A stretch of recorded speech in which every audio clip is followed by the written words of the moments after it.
तो जैसे हमारे शरीर की अलग अलग कोशिकाएं हैं, करोड़ों अरबों खरबों कोशिकाएं, गिन नहीं सकता, आज तक तो गिन ही नहीं पाया कोई। अनुमान लगा सकते हैं कि हमारे शरीर में ऐसी इतनी कोशिकाएं होंगी, जैसे अभी तक भी इस ब्रह्मांड के बारे में किसी को अनुमान नहीं लग पाया है कि कितने ब्रह्मांड हैं।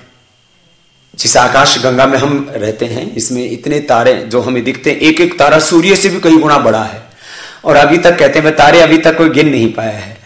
यदि हम 10,000 20,000 फीट ऊपर चले जाएं तो और तारे साफ दिखने लगते हैं, क्योंकि अभी इसमें कहीं बादल आ जाते हैं, कहीं दूसरी जो है अवरोध आ जाते हैं कोई।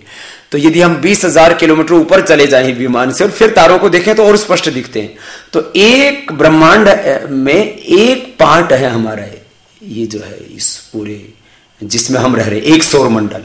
तो एक सौर मंडल में इतने तो तारे हैं जितने हमें दिख रहे हैं, और एक सूर्य से भी कई कई गुना बड़े हैं।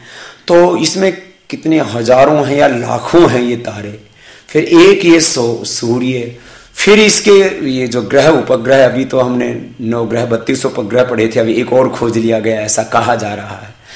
खैर, मैं कह रहा था जैसे ये ब्रह्मांड की रचना बड़ी रहस्यपूर्ण है, बड़ी रोमांचक है, बड़ी रहस्यपूर्ण है, ऐसी अपनी भी रचना बहुत रहस्यपूर्ण। शरीर की रचना ही देखो तो ही अपने को आश्चर्य होता है। मैं तो इसी के ऊपर जब सोचता हूँ, हमारे skin cell, blood cell, bone cell, brain cell, फिर लिवर किडनी की सेल, फिर एक एक पूरा सिस्टम कैसे वर्क कर रहा है, अपने को तो पता ही नहीं। ब्रह्मांड कैसे चल रहा है वो तो बाद की बात, अपने पिंड कैसे चल रहा है इसी का पता नहीं। और इस शरीर में फिर इंद्रियां कैसे काम कर रही है, मन कैसे काम कर रहा है, और हम तो पागलों की तरह, ये मेरे मन में ये कहां से आ गया। कभी इधर से थपेड़ा देता है, कभी विचार इधर से थपेड़ा देता है, किसी को कहता है भाग यहां से, फिर कहता है ना भाग मत, अभी ठीक नहीं है भागना है। कुछ समझ भी नहीं आता, किसी को ऐसा लगता है ये कर लो तो अच्छा हो जाएगा, उसको फिर वो उसको ये नहीं पता लगता ये सुख क्या है, ये दुख क्या है। जब आप विवेक पूर्वक इन चीजों को देखोगे ना, तब आपको लगेगा ये तो कुछ समझ में ही नहीं आया अभी तक। तो मैं कह रहा था हमारा व्यक्तित्व वो भी हमारे शरीर की तरह, जैसे शरीर में ये करोड़ों अरबों खरबों, कुछ पता ही नहीं अभी तक कितना है इसके अंदर सामर्थ्य। जैसे एक बड़ का बीज, उससे हो गया पेड़, उस पेड़ में कितने बीज, ऐसे ये जीवन की पूरे ब्रह्मांड की रचना, ऐसे ऐसे एक के बाद दूसरा, ऐसे रहस्य की परत वो खड़ती ही नहीं, पता ही नहीं लगता क्या कैसी क्या कितनी महिमा है। इसलिए उसको अनंती कह दिया, नहीं थी। तो अपने जीवन में एक एक क्षण मिलकर के अपना व्यक्तित्व बनता है।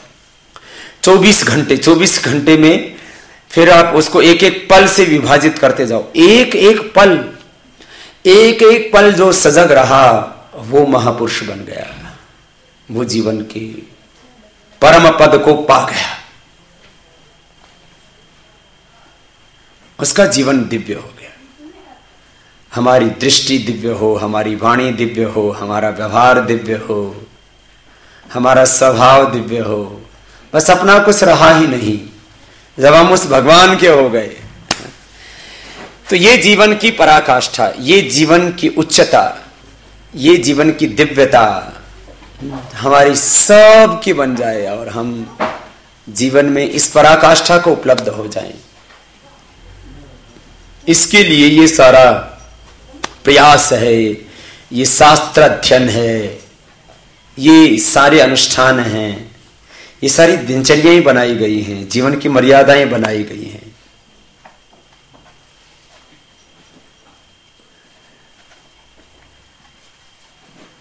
सप्त मर्यादाएं हैं ना गुरु जी, सप्त मर्यादा कवयस्त तक्ष, सप्त मर्यादा कवयस्त तक्ष। ये जो जीवन में जो कुछ है ना, ये जो सारी व्यवस्थाएं हमारे ऋषियों ने दी हैं, चाहे वो जो है चतुर्वर्णाश्रम धर्म के रूप में व्यवस्थाएं दी हैं, चाहे वो 16 संस्कारों के रूप में व्यवस्थाएं दी हैं, चाहे वो अलग अलग जो है तप के रूप में हमें व्यवस्थाएं दी हैं, इन सब का उद्देश्य यही है कि मनुष्य को उसके यात्रा के, उसके जीवन का की जो पराकाष्ठा है वहां तक ले जाया जाए।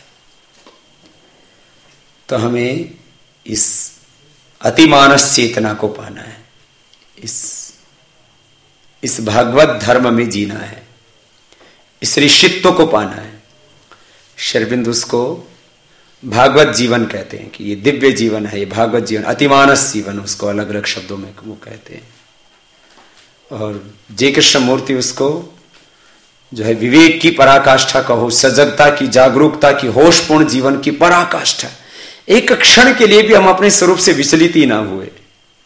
अब वो महर्षि पतंजलि की भाषा में वो स्वरूप बोध हो गया, कोई भी हम उसको नाम दें तो ये स्थिति हमारी जीवन में हमारी बन जाए। तो ये जो सारा क्रम है, अष्टाध्यायी, महाभाष्य, वेद शास्त्रों का अध्ययन, ये एक प्रक्रिया है। इस प्रोसीजर से जो जहां तक हमें पहुंचना है, जो हमारी मंजिल है, हमारा लक्ष्य है, जो हमारा ध्येय है, वो ये जीवन की परम उच्च अवस्था। और हम यहां पूर्ण धीर, पूर्ण तृप्त, पूर्ण शांत, बार बार हमसे गलतियां होंगी, भूले भी होंगी, फिर सुधार करना, लेकिन उसमें जो है ना हिम्मत नहीं हारना एक क्षण के लिए भी। मैंने देखा अक्सर लोग ना हिम्मत हार जाते हैं, हिम्मत हार जाते हैं।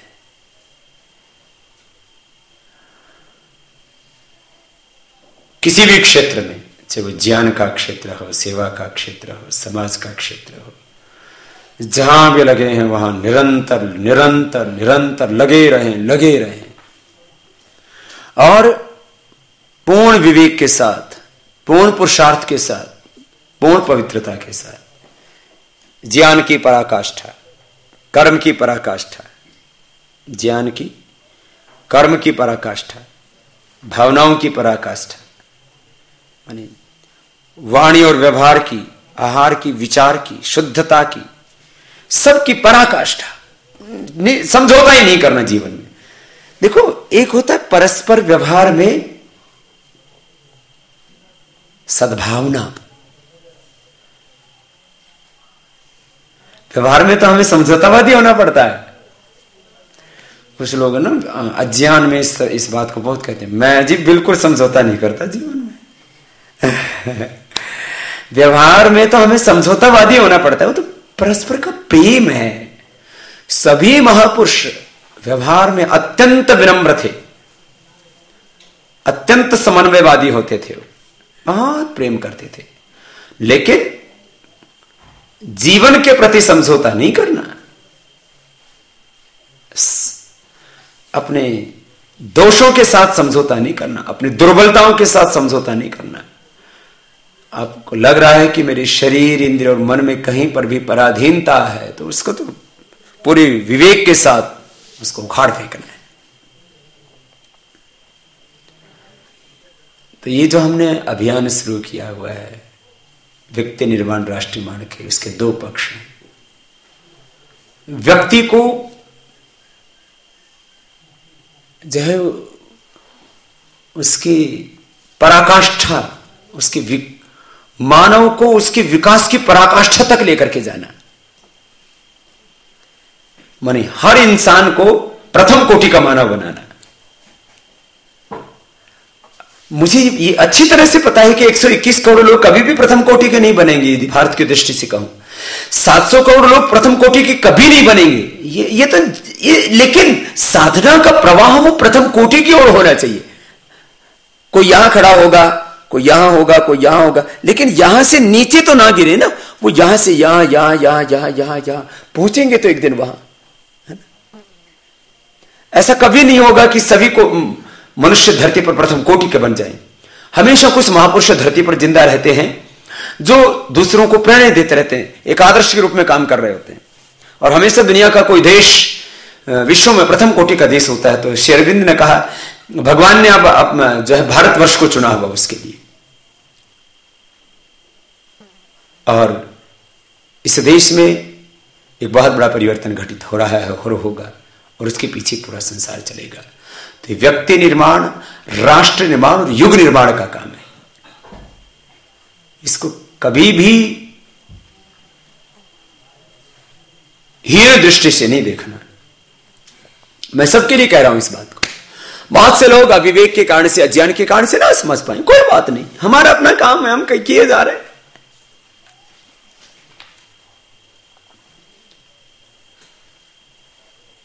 व्यक्ति के भीतर इतनी ऊंची नैतिकता होनी चाहिए कि कानून के डर से वो गलत काम ना करे। ये तो बहुत निम्न कोटि की बात हुई। उसके भीतर इतना आत्मनुशासन है कि उसके जीवन में अशुभ है ही नहीं, अनैतिकता है ही नहीं।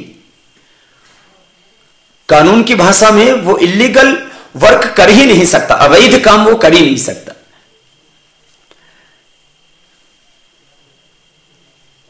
जस्टिस हेगड़े जी, संतोष हेगड़े जी मुझसे मिले, बहुत विनम्र व्यक्ति हैं और बहुत पवित्रता से उन्होंने जीवन जिया है अपने क्षेत्र में, वो एक आदर्श है। मैंने कहा जीवन की कोई सबसे बड़ी बात कहो, आप जीवन का निचोड़ की बात कहो, कोई सार तत्व जीवन का। बोले मैंने तो जीवन का एक ही तत्व समझा, एक ही मर्म समझा है कि व्यक्ति को कानून का उल्लंघन नहीं करना चाहिए कभी भी। अब दो तरह के कानून, एक ईश्वरीय कानून, एक मनुष्यों के कानून, जो जैसे जो सिस्टम